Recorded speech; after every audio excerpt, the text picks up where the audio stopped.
चलिए next topic हमारा Fourier series for discontinuous function. Let the function F x be defined by.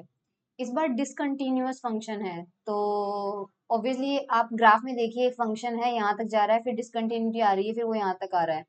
Let me just, हम directly उस पे चलते हैं। छोड़ो, डिसकंटिन्यूअस फंक्शन की कोई वो नहीं है। हमारे पास में सीधे क्वेश्चन पे आते हैं, क्वेश्चन से ही समझते हैं। तो फूरियर सीरीज निकालना है, फंक्शन है इस तरह से। इसका मतलब इसकी वैल्यू माइनस के है इस रेंज में तो, और प्लस के है इस रेंज में, और इससे हमें ये प्रूव करना है। तो फंक्शन हमें पता चल गया। हमें पता है अगर दोनों रेंज को मिला दिया जाए तो हमारा माइनस पाई से पाई आ रहा है। करेक्ट, हमें ए नोट का फॉर्मूला पता है, ए नोट का फॉर्मूला ये होता है माइनस पाई से पाई। बट बिकॉज हमारे पास फंक्शन डिसकंटिन्यूअस है, यानी कुछ रेंज में अलग फंक्शन है, कुछ रेंज में अलग फंक्शन है, तो दो पार्ट में उसको ब्रेक करना है। सो जब लिमिट माइनस पाई से जीरो है तब फंक्शन की वैल्यू माइनस के है, फिर जीरो टू पाई है उसमें फंक्शन की वैल्यू के है, और इसको सॉल्व करो, हमारे पास आंसर आ जाएगा ए नोट का। ए एन को भी आपको इस बार डिसकंटिन्यूअस फंक्शन में उसको दो रेंज में ब्रेक करना होता है। तो हमारे पास फॉर्मूला ये होता है, माइनस पाई से जीरो में हमारे पास फंक्शन माइनस के रखा है देखो, और जीरो से पाई में के रखा है, सॉल्व कर लेना जीरो आ जाएगा। bn की वैल्यू भी दो पार्ट में ब्रेक करना है, सॉल्व कर लेना, आंसर आ रहा है एन पे डिपेंडेंट, सॉरी जीरो आ रहा है। इसमें हमारे पास में bn में ये दिक्कत आ रही है कि जब n इवन है तो हमारे पास जो कोफिशिएंट bn है वो जीरो आ रहा है, और जब n ऑड है तो उसकी वैल्यू कितनी आ रही है, 4k अपॉन एन पाई, क्योंकि यहाँ से देखो जब भी n ऑड होगा तो वो यहाँ पे प्लस का 2 आ जाएगा। सो ये 2/n और ये 2/n, 4/n हो जाएगा, तो 4k/n पाई आ जाएगा। अब हमारी फूरियर सीरीज में हम वैल्यू पुट करते हैं। सो हमारी फूरियर सीरीज ये रही।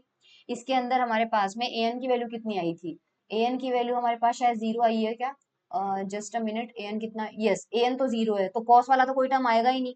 ओके, सो हमने सबसे पहले, और a नोट भी हमारे पास में क्या आ रहा था, जीरो आ रहा था, ये भी हमारे पास में जीरो आ रहा है। तो हमें कुछ नहीं करना, हमें सिर्फ साइन वाले टर्म को ओपन करना है। साइन में भी हमने देखा था कि जब n हमारा इवन है तो हमारे पास में जीरो आ रहा था, सो हमें सिर्फ n के b के ऑड टर्म लेने हैं। ऑड टर्म का मतलब b1 वाले को लेना है, b2 वाला जीरो आएगा, b3 को लेना है, b4 वाला जीरो आएगा। सो सबके अंदर 4k/पाई तो कॉमन आ जाएगा। ये देखो साइन x जब b इक्वल टू 1 है, 1 3 5, बस ये सीरीज हमें लेनी है। अब हमें जो डिराइव करना है उसके लिए हमें क्या करना है, x की जगह अगर हम पाई/2 पुट करें तो हमारे पास x की जगह पाई/2 में सीरीज में क्या आएगा, सीरीज में हमारे पास ये आ जाएगा। और फंक्शन हमारे पास कितना था, फंक्शन जो है x इक्वल टू पाई/2 में फंक्शन की वैल्यू क्या होगी, फंक्शन k था, कब था, जीरो से लेके पाई में, जीरो से पाई में फंक्शन की वैल्यू k थी, तो लेफ्ट हैंड साइड में हमें क्या रखना पड़ेगा, k रखना पड़ेगा, और राइट हैंड साइड में हमारे पास वैल्यू पुट आ गई। इनकी वैल्यू रखते जाओ, जो एंगल है हमारे पास, वैल्यू रखने से हमारे पास में सॉल्व आ जाएगा। ये इसको लेफ्ट हैंड साइड में ले जाओ, और ये हमें प्रूव करना था, ये डिसकंटिन्यूअस फंक्शन के लिए। नेक्स्ट क्वेश्चन जो है, इस बार तीन रेंज दे रखी है, माइनस पाई से माइनस पाई/2 फंक्शन -1 है, फिर -पाई/2 से पाई/2 जीरो है, फिर पाई/2 से पाई में +1 है।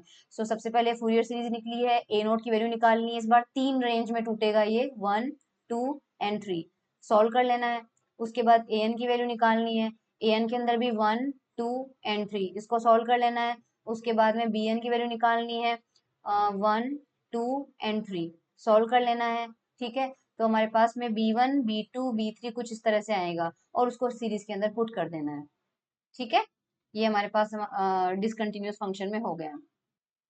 अब यहाँ पे डिसकंटिन्यूअस फंक्शन के अंदर एक डिसकंटिन्यूटी जहां पे आती है वहां पे क्या करना है अपन को, तो ये एक देख लीजिए कि सपोज हमारे पास में डिसकंटिन्यूटी आ रही है x इक्वल टू सी पर। तो x इक्वल टू सी पर हम फंक्शन को किस फॉर्म में लिख सकते हैं, जो थोड़ी देर पहले बताया था, 1/2 f(c−0 + c+0), इस फॉर्म में लिखा जा सकता है।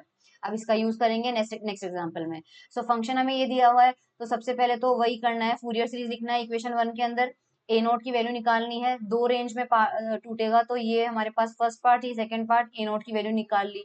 ए एन की वैल्यू जो है वो आप कैलकुलेट कर लेना, ए एन की वैल्यू आपके पास आ जाएगी। ठीक है, बी एन की वैल्यू का फॉर्मूला आपको पता है, सॉल्व कर लेना, इंटीग्रेशन बी एन आपके पास आ जाएगा, फंक्शन के अंदर पुट कर देना है, सीरीज आ जाएगी इक्वेशन नंबर 2 से।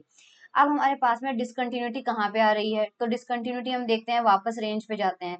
तो आप रेंज में देखो, ये बोल रहा है कि जब x लेस देन जीरो है, जब x लेस देन जीरो है तो फंक्शन की वैल्यू -पाई है, और जब x ग्रेटर देन 0 है तो फंक्शन की वैल्यू x आ रही है। इसका मतलब x इक्वल टू 0 पर आपकी डिसकंटिन्यूटी स्टार्ट होगी, क्योंकि x इक्वल टू 0 से जस्ट पहले फंक्शन कुछ और है और x इक्वल टू 0 के बाद जस्ट फंक्शन कुछ और है। तो हमारा जो डिसकंटिन्यूटी है वो कहाँ पे आ रहा है, x इक्वल टू 0 में आ रहा है। सो हम x इक्वल टू 0 है उस पे इक्वेशन नंबर 2 के अंदर x की जगह 0 पुट करते हैं। सो लेफ्ट हैंड साइड में f ऑफ 0 हो जाएगा और राइट हैंड साइड में जो है आप सीरीज के अंदर पुट करेंगे तो साइन वाला टर्म तो वैसे ही 0 आ जाएगा और सीरीज आपको ये मिल जाएगी। Now F X is discontinuous x equal to 0, तो हमारे पास में हम फॉर्मूला लगाएंगे जो एफ ऑफ फंक्शन था जिस पर होता है F of 0 is equals to 1/2। अपन ने x इक्वल टू सी पर निकाला था, कितना था 1/2 F of C minus 0 plus F of C plus 0, ये था डिसकंटिन्यूटी पे। अब x इक्वल टू 0 पे निकालना है तो x इक्वल टू 0 मतलब c की जगह 0 पुट करना है, यहाँ पे भी c की जगह 0 पुट करना है, तो हमारे पास ये वाली वैल्यू आ जाएगी। करेक्ट, ये वाली वैल्यू आ जाएगी। अब f ऑफ 0 कैसे निकालोगे, इक्वेशन नंबर 3 में देखो, इक्वेशन नंबर 3 में आप x की जगह 0 पुट कर दो। सो हमारे पास में x इक्वल टू 0 पे आपके पास वैल्यू आ जाएगी जो भी इस सीरीज का आपको टोटल करना पड़ेगा, इस सीरीज का आपको टोटल करना पड़ेगा। सीरीज को टोटल नहीं करे तो भी हमारे पास एक बहुत अच्छा तरीका है, देखो मैं बताती हूँ। हमें क्या चाहिए, हमें यहाँ पे इस वाले एक्सप्रेशन में हमें क्या चाहिए 1/2 and we need F of 0 minus 0 चाहिए और हमें 0 प्लस 0 चाहिए। करेक्ट, सीरीज में पुट करने से आपको क्या करना पड़ेगा, लंबी इक्वेशन सॉल्व करनी पड़ेगी। इससे बेटर अब ध्यान से देखना, 0 माइनस 0 करेक्ट और 0 प्लस 0 पे क्या फंक्शन आ रही है, यहाँ पे देखो एफ ऑफ 0 माइनस 0 जो है वो माइनस पाई आ रहा है और 0 प्लस 0 पे 0 आ रहा है। तो मैं आपको ये चीज दिखा दूं, हमारे क्वेश्चन में इसका आंसर छुपा हुआ है। हमारे पास में यहाँ पर दो रेंज गिवन है, जब मैं एफ ऑफ 0 माइनस 0 निकालती हूँ इसका मतलब हमारे पास जो वेरिएबल है वो 0 से छोटा है, हमारा जो भी वेरिएबल है वो 0 से कम है और 0 से कम वाली रेंज कहाँ आ रही है, यहाँ पे आ रही है। When x is less than 0 तो फंक्शन की वैल्यू क्या होगी, माइनस पाई। तो 0 माइनस 0 जो है वो क्या मिलेगा, माइनस का पाई।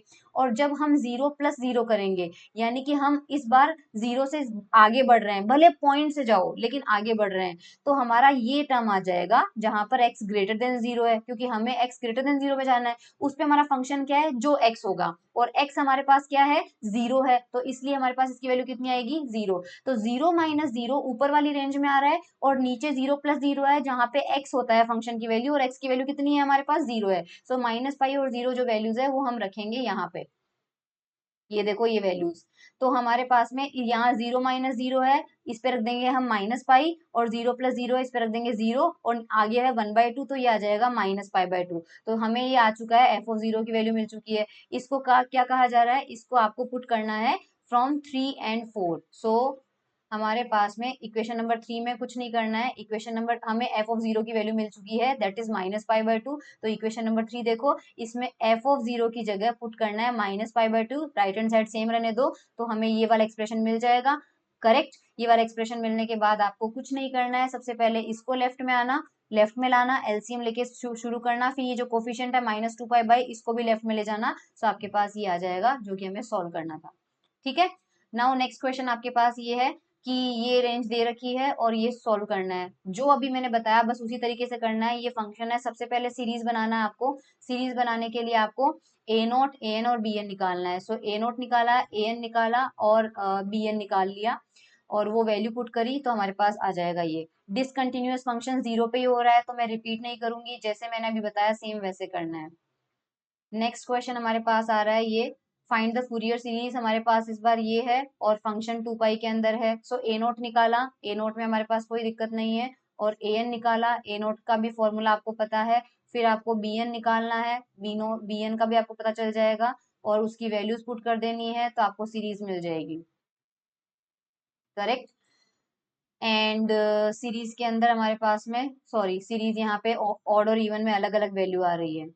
तो ऑड और इवन में अगर आपके पास इवन जब आ रहा है तो 0 आ रहा है, तो आपके पास बस वही टर्म ले लेना जिसके अंदर एन ऑड हो। तो आप देख सकते हैं कि सिर्फ एन ऑड वाले टर्म लिए हैं, यहाँ पे कॉस में नहीं साइन में 1 वाला टर्म लिया है, ये 1 वाला टर्म लिया है, 3 वाला टर्म लिया है, यहाँ पे 1 वाला टर्म लिया है और 3 वाला टर्म लिया है, क्योंकि हो सकता है ए एन के अंदर भी इवन ऑड वाला चक्कर हो।